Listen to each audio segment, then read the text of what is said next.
नमस्कार, मैं हूं खुशबू पांडे। स्वागत है आपका हमारे खास कार्यक्रम जनता सरकार में, जिसमें हम बात करेंगे सत्ता के सिंहासन से लेकर जनता के सरोकार तक। साथ ही हम आपको बताएंगे प्रदेश सरकार की हर उस योजना के बारे में जिनका सीधा संबंध हरियाणा के जनता से है।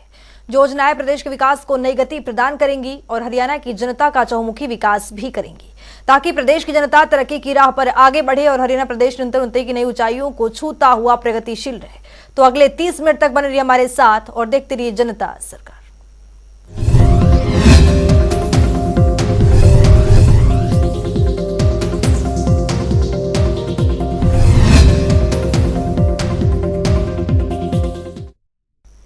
हरियाणा की वर्तमान सरकार प्रदेश को आगे बढ़ाने के लिए हर मुमकिन कोशिश कर रही है। इसी कड़ी में मुख्यमंत्री मनोहर लाल ने हरियाणा में जंगल सफारी को विकसित करने के लिए दिल्ली में समीक्षा बैठक की अध्यक्षता की, जिसके बाद मुख्यमंत्री मीडिया से रूबरू हुए और बैठक के बारे में तमाम जानकारियां साझा की। मुख्यमंत्री ने बताया कि गुरुग्राम और नूह के अरावली क्षेत्र में 10,000 एकड़ भूमि को जंगल सफारी पार्क के लिए चिन्हित किया गया है। रिपोर्ट के जरिए देखिए। हरियाणा की मनोहर सरकार के कुशल मार्गदर्शन में प्रदेश का कोना कोना विकास की ओर अग्रसर हो रहा है। मुख्यमंत्री के दूरगामी सोच के चलते हरियाणा एक विकसित राज्य के रूप में शुमार होता जा रहा है। इन सब की बानगी तब देखने को मिली जब मुख्यमंत्री मनोहर लाल ने हरियाणा में जंगल सफारी विकसित करने को लेकर दिल्ली में समीक्षा बैठक की अध्यक्षता की। तो आइए ग्राफिक्स पर नजर डालते हैं कि बैठक में क्या कुछ खास रहा। हरियाणा में जंगल सफारी विकसित करने को लेकर मुख्यमंत्री की बड़ी पहल। मुख्यमंत्री मनोहर लाल ने दिल्ली में समीक्षा बैठक की अध्यक्षता की। गुरुग्राम, नूह जिलों में 10,000 एकड़ में बनेगी दुनिया की सबसे बड़ी जंगल सफारी। मुख्यमंत्री मनोहर लाल ने संबंधित विभागों के अधिकारियों को आदेश दिए हैं। 7 दिनों में सभी औपचारिकताएं पूरी करने के निर्देश दिए। राखीगढ़ी संग्रहालय का डिजाइन लगभग फाइनल। संग्रहालय का डिजाइन के लिए जल्द नियुक्त होगी पीएमसी। तो वहीं मुख्यमंत्री मनोहर लाल मीडिया से रूबरू हुए और बैठक के बारे में जानकारी दी। उन्होंने बताया कि राज्य में दुनिया का सबसे बड़ा जंगल सफारी पार्क विकसित किया जाएगा।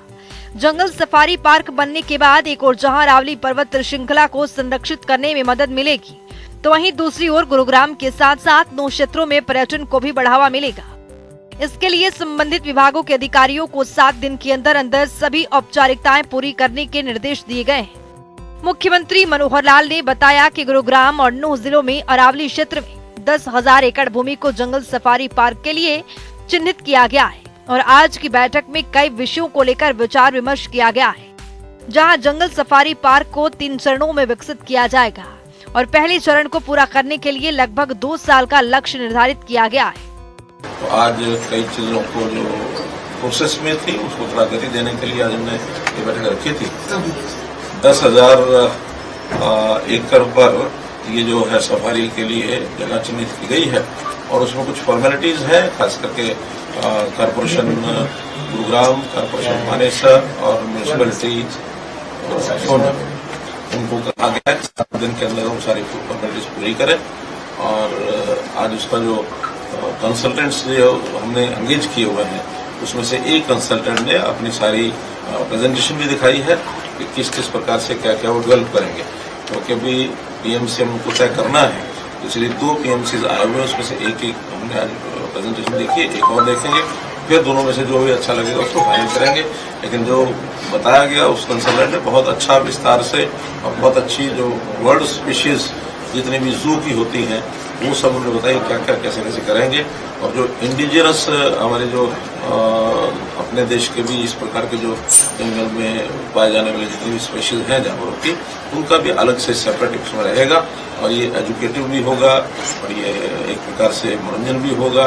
हर दृष्टि से एक वर्ल्ड का सबसे बड़ा ये जंगल सफारी होगा। तो इस पर बहुत जल्दी काम शुरू करके और हम समझते हैं कि जो 2 साल का हमने इसका टारगेट जो रखा है उसमें फेज 1 कम से कम कंप्लीट होगा। तो लंबा प्रोजेक्ट है, इसको 3 फेज में करके बनाया जा रहा है। फेज 1 इसका पूरा होगा, लोगों के लिए वो खोला जाएगा। वहीं मुख्यमंत्री ने कहा कि जैव विविधता पार्क अवधारणा के अनुरूप एक सफारी पार्क विकसित करने की परिकल्पना को पूरा किया जाएगा।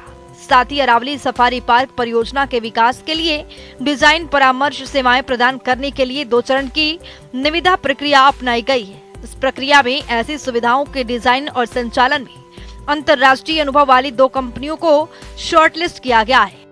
मुख्यमंत्री ने कहा कि आज एक कंपनी की ओर से इस पार्क को लेकर प्रस्तुतिकरण भी दिया गया था और जिसको जल्द ही पीएमसी का चयन कर लिया जाएगा।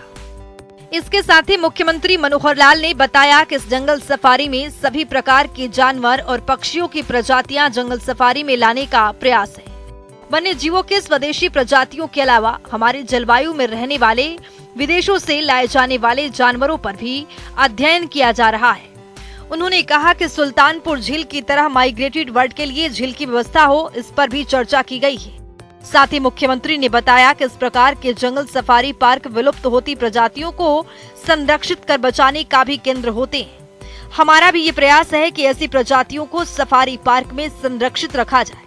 मुख्यमंत्री मनोहर लाल ने कहा कि राखीगढ़ी में म्यूजियम बनाने को लेकर भी आज बैठक की गई है, जिसमें राखीगढ़ी की पुरानी सभ्यता को सुरक्षित रखना और उस स्थल को विकसित करने विषयों को लेकर भारतीय पुरातत्व सर्वेक्षण ASI के साथ मिलकर हरियाणा सरकार काम कर रही है। उन्होंने कहा कि भारतीय पुरातत्व सर्वेक्षण ने साइट संग्रहालय और राखीगढ़ी गांव के भीतर पर्यटन के बुनियादी ढांचे के विकास के लिए योजना का प्रस्ताव तैयार किया है, जो लगभग फाइनल हो चुका है। बैठक में विभिन्न विषयों की टाइमलाइन तय की गई है। पीएमसी नियुक्त करने के लिए 15 जुलाई तक टेंडर होगा और 15 अगस्त तक अंतिम रूप दे दिया जाएगा।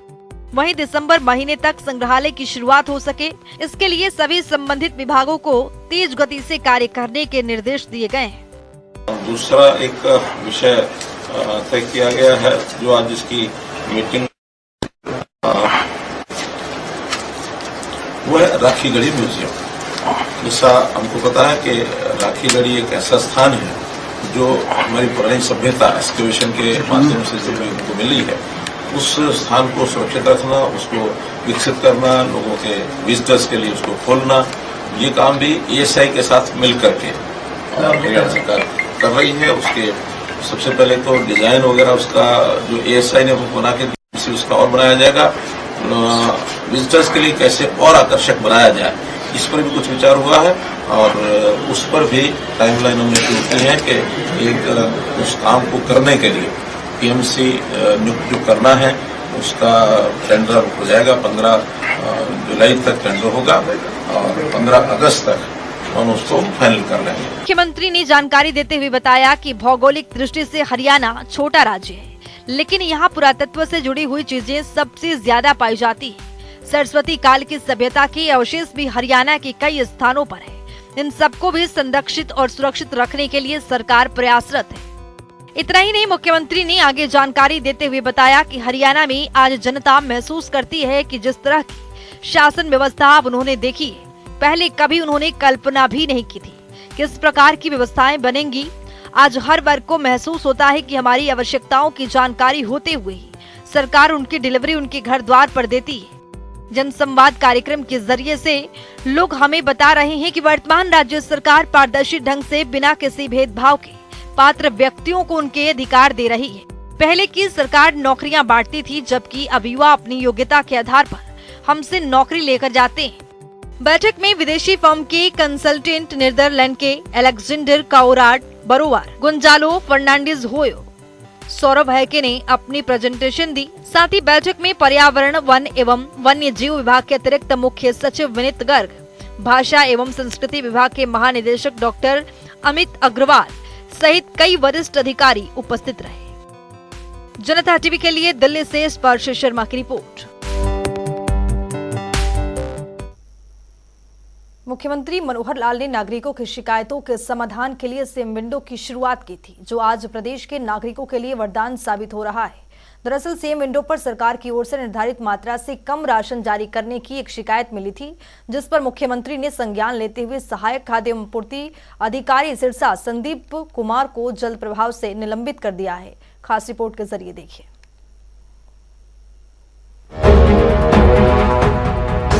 हरियाणा और हरियाणा वासियों के उत्थान के लिए काम कर रहे मुख्यमंत्री मनोहर लाल जरूरतमंदों के जरूरत के लिए हमेशा अग्रसर रहते हैं। मुख्यमंत्री का उद्देश्य है कि गरीब जरूरतमंदों तक सभी योजनाओं का लाभ पहुंच सके। इसी कड़ी में आज सीएम विंडो पर सरकार की ओर से निर्धारित मात्रा से कम राशन जारी करने की एक शिकायत मिली थी, जिस पर मुख्यमंत्री ने कार्रवाई के आदेश दिए हैं। इस मामले में सहायक खाद्य एवं आपूर्ति अधिकारी सिरसा संदीप कुमार को तुरंत प्रभाव से निलंबित कर दिया गया है। साथ ही इस संबंध में उनके विरुद्ध नियम 7 के तहत कार्रवाई अमल में लाई जाने के भी निर्देश दिए गए।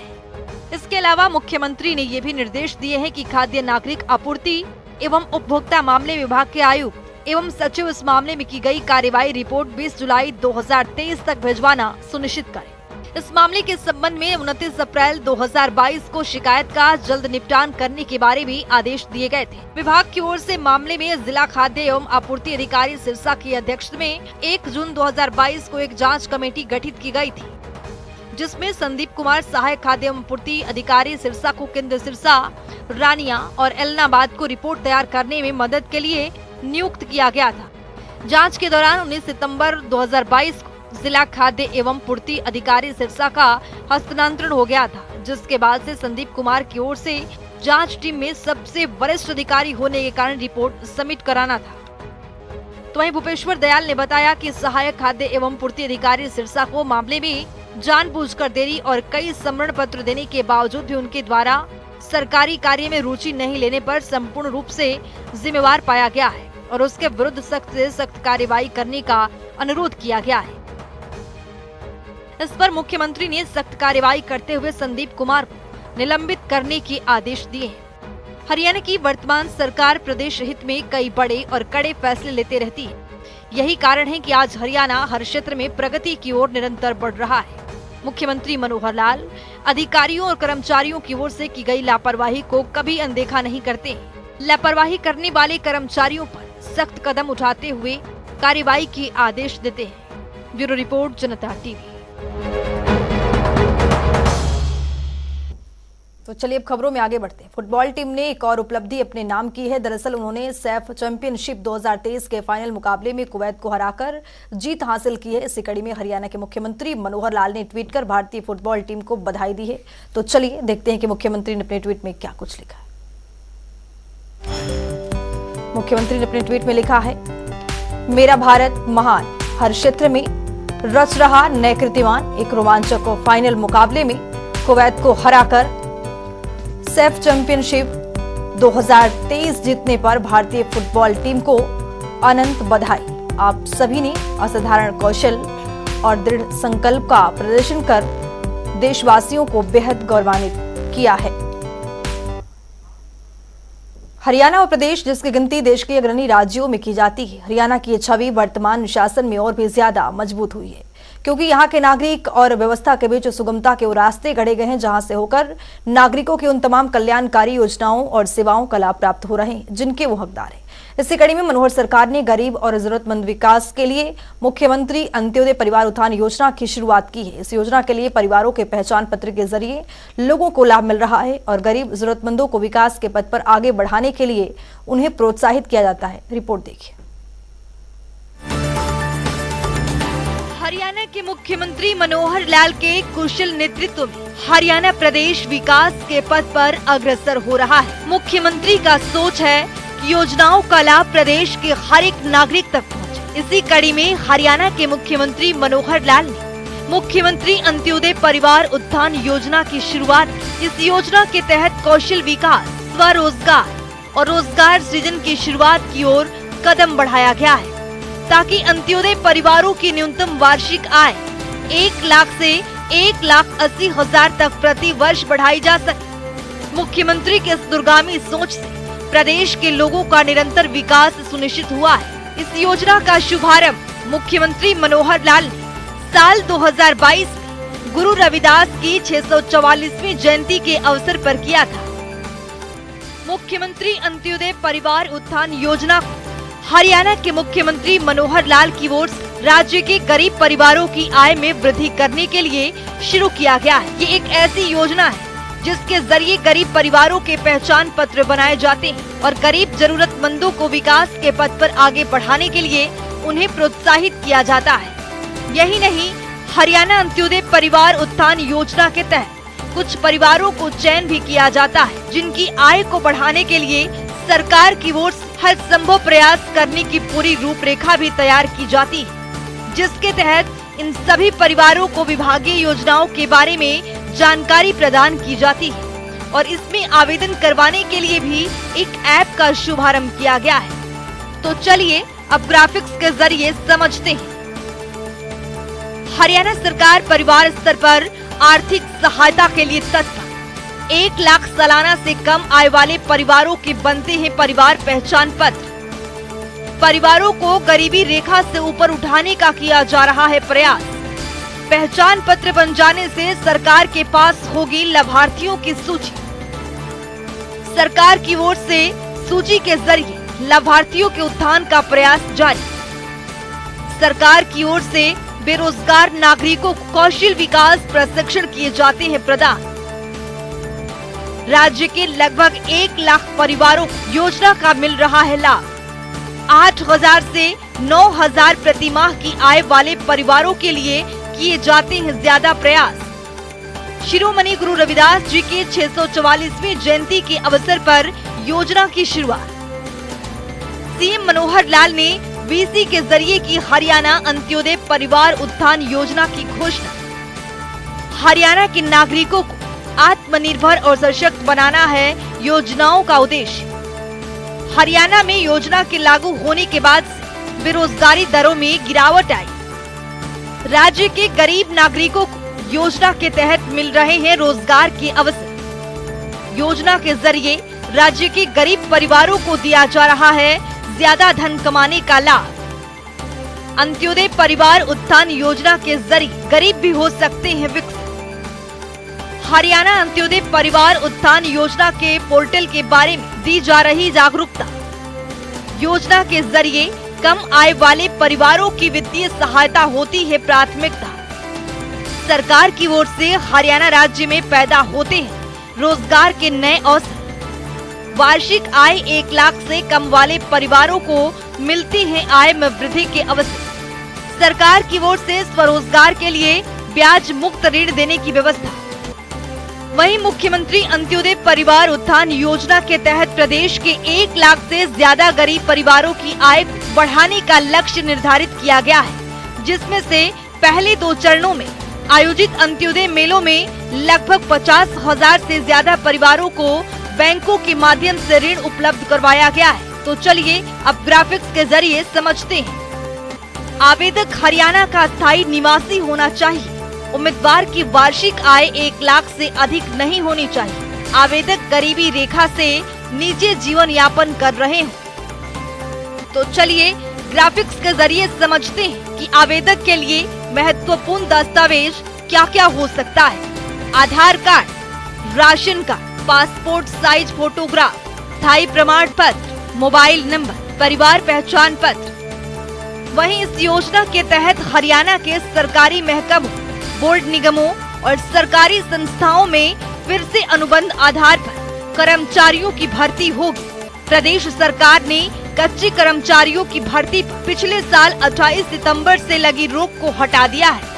कच्ची नौकरियों में गरीब परिवारों को युवाओं को प्राथमिकता दी जाएगी और नौकरी के लिए अंत्योदय परिवार की सूची में शामिल परिवारों, सक्षम युवाओं और जरूरतमंद लोग जिनके परिवारों की वार्षिक आय 1,80,000 रुपए से कम है, उन्हें भी प्राथमिकता दी जाएगी। तो चलिए अब ग्राफिक्स के जरिए समझते हैं कि योजनाओं के तहत शामिल विभाग कौन कौन से हैं। Haryana red cross society, Haryana राज्य बाल भवन परिषद, महिला विकास निगम, पिछड़े वर्ग एवं आर्थिक रूप से कमजोर वर्ग कल्याण निगम हरियाणा, कौशल विकास मिशन, अनुसूचित जाति एवं वित्तीय विकास निगम, सूक्ष्म लघु एवं मध्यम उद्यम निदेशालय, शहरी स्थानीय निकाय विभाग, विकास एवं पंचायत विभाग, रोजगार विभाग, मत्स्य पालन विभाग, बागवानी विभाग,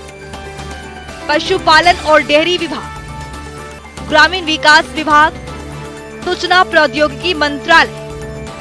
वहीं हमारे देश में काफी ऐसे लोग हैं जो आर्थिक स्थिति कमजोर होने के कारण अपना जीवन अच्छे से यापन नहीं कर सकते और ऐसे में उन्हें काफी कठिनाइयों का भी सामना करना पड़ता है।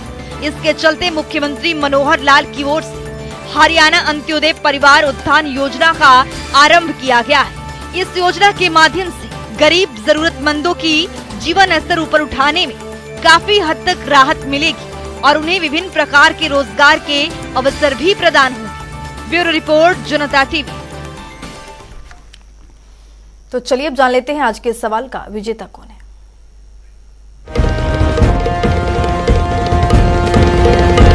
तो बात अब आज के विजेता की। जैसा कि आप जानते हैं, हर रोज एक नया सवाल पूछते हैं, सही जवाब देने वाले के नाम और तस्वीर अपने टेलीविजन स्क्रीन पर दिखाते हैं, साथ ही उसको उपहार भी देते हैं।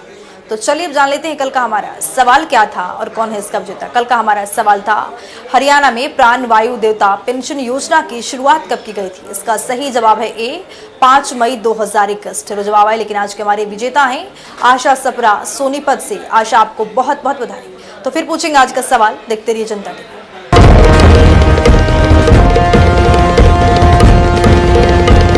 तो वक्त हो गया है आज की मुलाकात का। आज की मुलाकात में हम हर दिन नए शख्सियत से आपको रूबरू कराते हैं, उनके कार्यप्रणाली पर बारीकी से नजर डालते हैं, जानते हो तमाम योजनाएं जो बनी है हरियाणा की जनता के लिए। तो ऐसे ही शख्सियत से जनता टीवी ने खास बातचीत की है। इनका नाम है डॉक्टर अनिल बिरला, जो कि रोहतक से सिविल सीएमओ के पद पर काबिज हैं। सुनिए।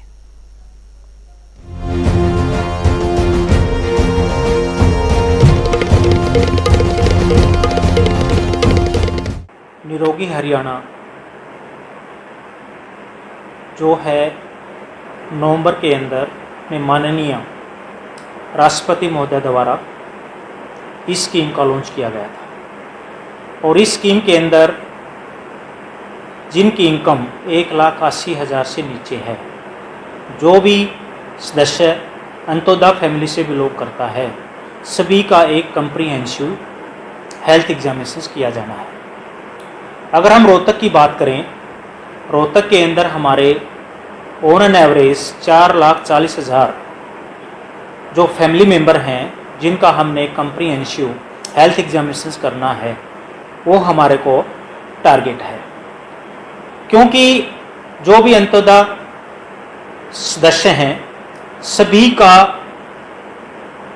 कम्प्रीहेंसिव हेल्थ एग्जामिनेशन करना है, चाहे कोई भी एज ग्रुप हो। तो निरोगी हरियाणा के अंदर हमारे 6 कैटेगरी में जो एज ग्रुप है उसको डिवाइड किया गया है। तो पहली कैटेगरी है 0 से 6 मंथ, दूसरी कैटेगरी है 6 मंथ से लेकर के 5 साल तक, तीसरी कैटेगरी है 5 साल से लेकर के 18 साल तक, चौथी है 18 से 40, पाँचवीं है 40 साल से लेकर के 60 साल तक, और जो छठी कैटेगरी है वो है जिसकी उम्र 60 साल से ऊपर है। हर एक एज ग्रुप का डिफरेंट इन्वेस्टिगेशंस की जानी है। 5 साल तक केवल जो इन्वेस्टिगेशंस की जानी है वो केवल एक हीमोग्लोबिन है, और बाकी 18 साल से लेकर के 40 तक, क्योंकि ये पॉपुलेशन हमारी यंग पॉपुलेशन है, इसके अंदर स्पेसिफिक इन्वेस्टिगेशंस की जानी है। और 40 साल से ऊपर जैसे हम जो मेजर्स जो जैसे हमारे हार्ट अटैक हैं उसको हम स्क्रीनिंग करते हैं, कोई कैंसर ना हो उसकी स्क्रीनिंग करते हैं। तो जो 40 साल से ऊपर की जो पॉपुलेशन है, स्पेशली ये जो एज ग्रुप है ये प्रोन एज ग्रुप कहते हैं इसको। ये तो इसके अंदर जो इन्वेस्टिगेशंस हैं एक लार्ज स्केल पे की जानी है। कोई किसी तरह का कोई कैंसर ना हो, किसी तरह की कोई हाइपरटेंशन ना हो, किसी तरह की कोई डायबिटीज ना हो, तो वो उनको इंक्लूड करके इस एज ग्रुप को स्पेसिफाई किया गया है।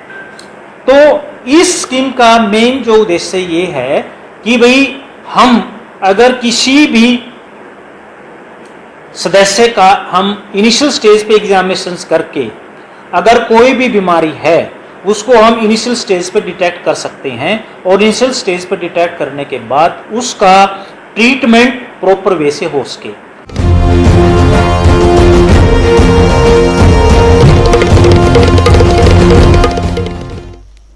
तो वक्त हो गया है आज के सवाल का। तो अब चलिए जान लेते हैं कि आज के सवाल में क्या कुछ है।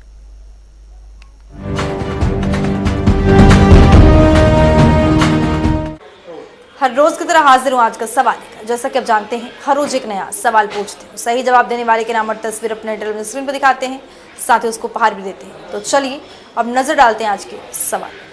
हरियाणा उदय कार्यक्रम को प्रदेश में कब लागू किया गया था। ए 1 जून 2023, बी 1 जून 2021, सी 1 जून 2022, डी 1 जून 2019। तो दीजिए सही जवाब और बनिए विजेता।